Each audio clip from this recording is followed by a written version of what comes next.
ತಳದಾನ ನೀರ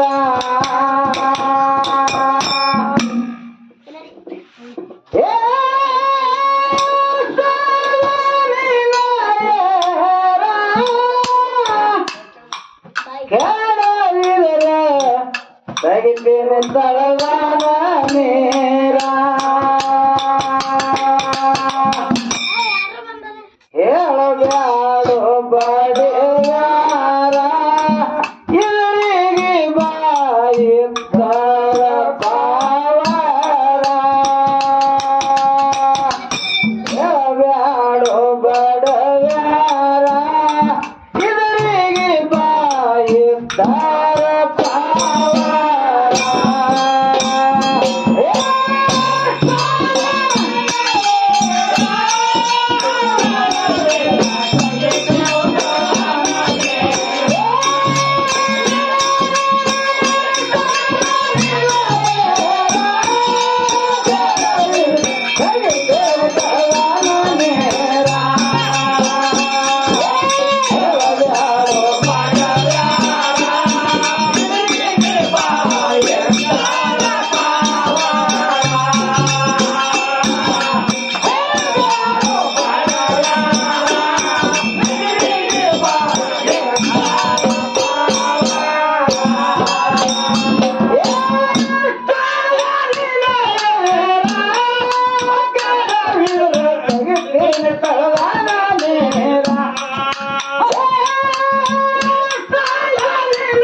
ಹೇಳಬ್ಯಾಡು ಬಡವ್ಯಾರ ಇವರಿಗೆ ಬಾಯಿದ್ದರ ಪಾವರ ಬಡವ್ಯಾರ ಇವರಿಗೆ ಬಾಯಿದ್ದರ ಪಾವರ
ಸೌಕಾರ ಸಾಹಿತ್ಯ ಸರದಾರ ಅಲ್ಲಿ ತಂದಾನು ಸೌಕಾರ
ಸರ್ ಅವ್ರು ಎಲ್ಲಿದು ಮತ್ತೆ ಬಂದು ಹೆಂಡಾರು ಸಿದ್ಧರ ಒಳಗೆ ಪುಣ್ಯ ಮರಕಾರ ಸಿದ್ಧ ಹೌದು 11,000 ದಂಡಿನ ಹೊಡೆದು ಹೌದು ಕಿರಬಲ್ಲ ಅವತ್ತು ಕೊಟ್ಟು ಬೋರಿ ಹಳ್ಳ ತುಂಬ ರಕ್ತ ಹರಿತಿತ್ತು ಹೌದು ಆಯೊಳಗ ಅನ್ನದ ಸುದ್ದಿ ಕೇಳಿ ತಂಗಿ ಗುಬ್ಬವ ಗಂಡನ ಹೆಸರು ಮಧುಗೊಂಡ ಹೌದು ಸೂಪರ್ ಮಧುಗೊಂಡ ಅಣ್ಣನ ಮೈಲಿಗೆ ಕಳುವ ಸಲುವಾಗಿ ಹೌದು ಏನ್ ಮಾಡಿವ ತಂಗಿ ಗುಬ್ಬವ 10 ಬರಲಿಗೆ 11 ತುಂಬದ ಆಯರ ತಂದು ಮೈಲಿಗೆ ಕಳಿಬೇಕಂತೇಳಿ ಹೌದು ಯಾರು ಸಿರುಪುರನಾಗದಿಂದ ಮಧುಗೊಂಡ ಮತ್ತು ಸರಸ್ವತಿ ಇಬ್ಬರು ಕೂಡಿ ಬಂದಾಗ ಹೌದು ಹಾದಿ ಒಳಗೆ ಕುಂತು ಏನಂತಾರ ವಿಶ್ರಾಂತಿ ಕಳುವ ಸಮಯದಲ್ಲಿ ಕುಂತಾರ ಹೌದು ತಂಗಿ ಗುಬ್ಬವ್ಗೆ ಏನ್ ಹೇಳ್ತಾರ ಗುಬ್ಬವ್ನ ಪತಿದೇವ ಮಧುಗೊಂಡ ಏನ್ ಹೇಳಿದ್ರು ನಿನ್ನ ಅಣ್ಣ ಉಂಡ ಕೆಲಸ ಸೂರ್ತಾನ ಕೆಲಸ ಮಾಡ್ಯಾನಂತ 10 ಬರಲಿಗೆ 10 ಉಂದ್ರ ತಂದಿ ಹೌದು ಅದ್ರೊಳಗೊಂದು ಬಟ್ಟ ಔತಿ ಕೊಟ್ಟ ಆ ಬ್ಯಾರನ್ನ ಎಬ್ಸನ ಬಟ್ಟೆಗೆ ಉಂಗ್ರ ಪಟ್ಟವ ಒಂದು ಮುಕ್ಕದ ತಳಿ. ಹೌದಿ ಮಾತಾ ಉಂಡ ಮಲಕಾರ ಸಿದ್ದಿಲ್ಲ ಅವ ಶಂಡ ಮಲಕಾರ ಸಿದ್ಧ ಅಂತ ಹೇಳಿ ನಿಂದೆಲ್ಲ ಮಾತಾಡಿದ ಯಾರು? ಶಿರಪುರದ ಮಲಗೊಂಡ. ಹೌದ್ರಿ ಹೌದು. ಅದ್ರ ಸಲುವಾಗಿ ಪುಂಡ ಮಲಕಾರ ಸಿದ್ಧ ಹೇಳ್ತಾನ ಏನತ್ತ? ಹಂಗ ಹಿಂದ ಮುಂದ ಹಾದಿ ಬೀದಾಗ ಕೂತು ಅಲ್ಲಿ ಇಲ್ಲಿ ಹೌದು ನಿಂದೆ ಆಳ್ಬೇಡ, ನಿಂದು ಪಾವರ್ ಇದ್ರೆ ಬಂದು ಇವರಿಗೆ ಮಾತಾಡತ್ತಾನ ತಂಗಿ ಗಂಡ. ಹೌದು ಹೌದು ಹೌದು ಅದಕ್ಕೆ ಅವ್ರ ಮ್ಯಾಗ ಒಂದು ಮಾತು, ಅವನ ಮ್ಯಾಗ ಬಂದದ್ದು ಮಾತಾ ಅವನ ಮ್ಯಾಗಿಂದ ಕೇಳಿ. ಹೌದು ಬಾಯ್.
ಉಪಕಾರ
Bye.